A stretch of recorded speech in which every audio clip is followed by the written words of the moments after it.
تو سولنگی صاحب جو تشدد کے بعد جو احمد نورانی کے ساتھ ان کے اپنے ادارے میں ہوا یا ہم میڈیا والوں نے کیا، تو آپ اس کو کیسے دیکھ رہے ہیں؟ آپ سمجھتے ہیں کہ یہ بھی ایک جرم ہے، ایک ظلم ہے، اور اس میں بھی جو امپیونٹی ہے، چاہے وہ مالکان ہیں چاہے وہ میڈیا والے ہیں، وہ بھی ختم ہونی چاہیے؟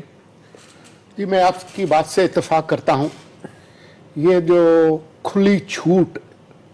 صحافیوں کے خلاف تشدد اور دہشت گردی کی ہے، دعوت عام صحافیوں کے خلاف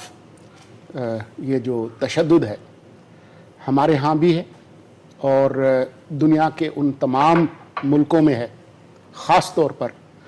جہاں پر ابھی تک یہ طے نہیں ہو پا رہا کہ ریاست جو مشینری ہے کچھ سماجی طبقات کی حکمرانی کو برقرار رکھنے کے لیے، اس پر حکمرانی کا حق کس کا ہے۔ جہاں پر یہ سوال زیادہ ہے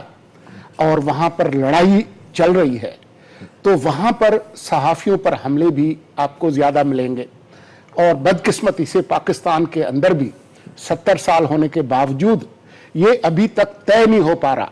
کہ اس ریاست پر حق حکمرانی کس کا ہے۔ اب جو احمد نورانی کے ساتھ ہوا، اس حوالے سے اس سے پہلے کچھ خراب روایات تھیں ہماری۔ کسی ادارے کے صحافی پر حملہ ہو تو خبر چلتی تھی کہ ایک نجی ادارے کے صحافی پر نام بھی نہیں ہوتا تھا، تو اس سے تھوڑا سا ہم آگے نکلے ہیں۔ لیکن آپ اس پر غور کریں کہ جس دن یہ واقعہ ہوا، جمعے کے روز، اس دن ما سوائے ان کے اپنے چینل کے، اکثر چینلز پر یا تو ان کا نام نہیں تھا، اگر نام آیا تو وہ صرف ایک چھوٹے سے وقتی ٹکر کے طور پر تھا،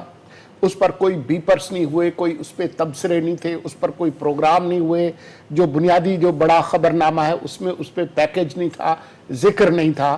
ایک طرح سے جو میڈیا کے ادارے ہیں انہوں نے خود ہی ڈر کے اس پر پردہ ڈالنے کی کوشش کی۔